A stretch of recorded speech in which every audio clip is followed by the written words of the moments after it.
Busan ইমিগ্রেশনের যে recent update, parents income certificate দেখাতে হবে, এমপ্লয়মেন্ট সার্টিফিকেট দিতে হবে, বিজনেস সার্টিফিকেট দিতে হবে, ফাইন্যান্সিয়াল এফিডেভিট দিতে পারি। এইগুলো আমরা যদি মেক শিওর করতে পারি, আমরা যদি প্রুভ করতে পারি আমরা ফাইন্যান্সিয়ালি স্ট্রং, তাহলে আমার মনে হয় ইনশাল্লাহ ভিসা হয়ে যাবে।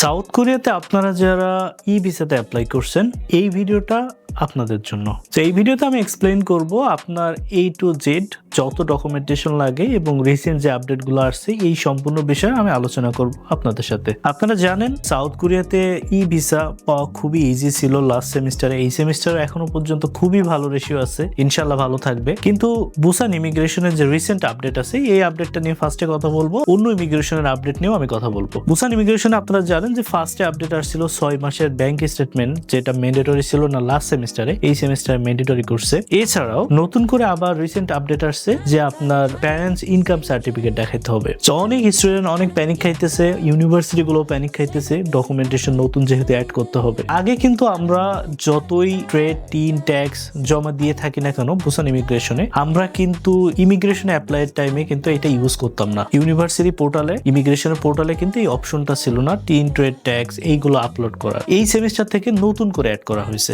তো এর আগে সেমিস্টারে যতই অনেকে হয়তো বা জমা দিছে, অনেকে জমা দেয় নাই, বাট এটা ম্যান্ডেটরি ছিল না। এখন থেকে যেটা করছে ম্যান্ডেটরি করে দিছে, এই ডকুমেন্টসটা জমা দিতেই হবে।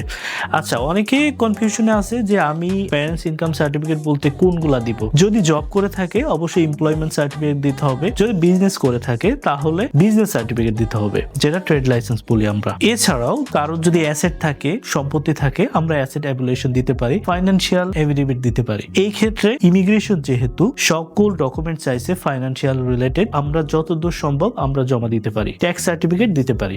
কিন্তু ট্যাক্সটা যদি অনেকের সমস্যা হয়ে যায়, এই ক্ষেত্রে আমি একেবারে যে ম্যান্ডেটরি দিতেই হবে এমন না, বাট ইমিগ্রেশন আজ করতেই পারে ট্যাক্স সার্টিফিকেটের জন্য।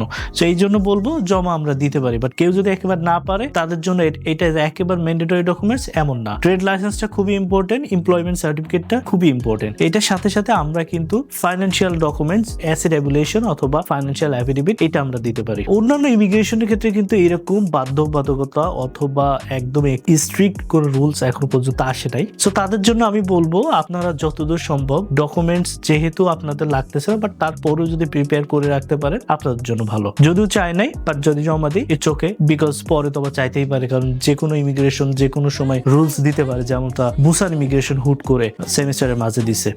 আমার মনে হয় আমরা যদি ডকুমেন্টস গুলা, বেসিক যে ডকুমেন্টস গুলো লাগে, একাডেমিক ডকুমেন্টস, অ্যাটেস্টেশন থেকে শুরু করে ফ্যামিলি সার্টিফিকেট অথবা NID, parents NID, passport, picture, এগুলো একদম বেসিক ডকুমেন্টস। এটার সাথে সাথে ব্যাংক স্টেটমেন্ট এবং ফাইন্যান্সিয়াল রিলেটেড যে ডকুমেন্টস লাগে, এইগুলো আমরা যদি মেক শিওর করতে পারি, আমরা যদি প্রুভ করতে পারি আমরা ফাইন্যান্সিয়ালি স্ট্রং, তাহলে আমার মনে হয় ইনশাল্লাহ ভিসা হয়ে যাবে। সবাই রিকোয়ারমেন্টস গুলো একটু ফলো করবেন, documents as soon as possible fill up করার ট্রাই করবেন। ভালো থাকবেন, সুস্থ থাকবেন। কনফিউশন থাকলে আমাদের পেজে নক করতে পারেন, আমাকে টেক্সট করতে পারেন। ইনশাল্লাহ ট্রাই করবো আপনাদের রিপ্লাই দেওয়ার। আল্লাহ হাফেজ, বাই।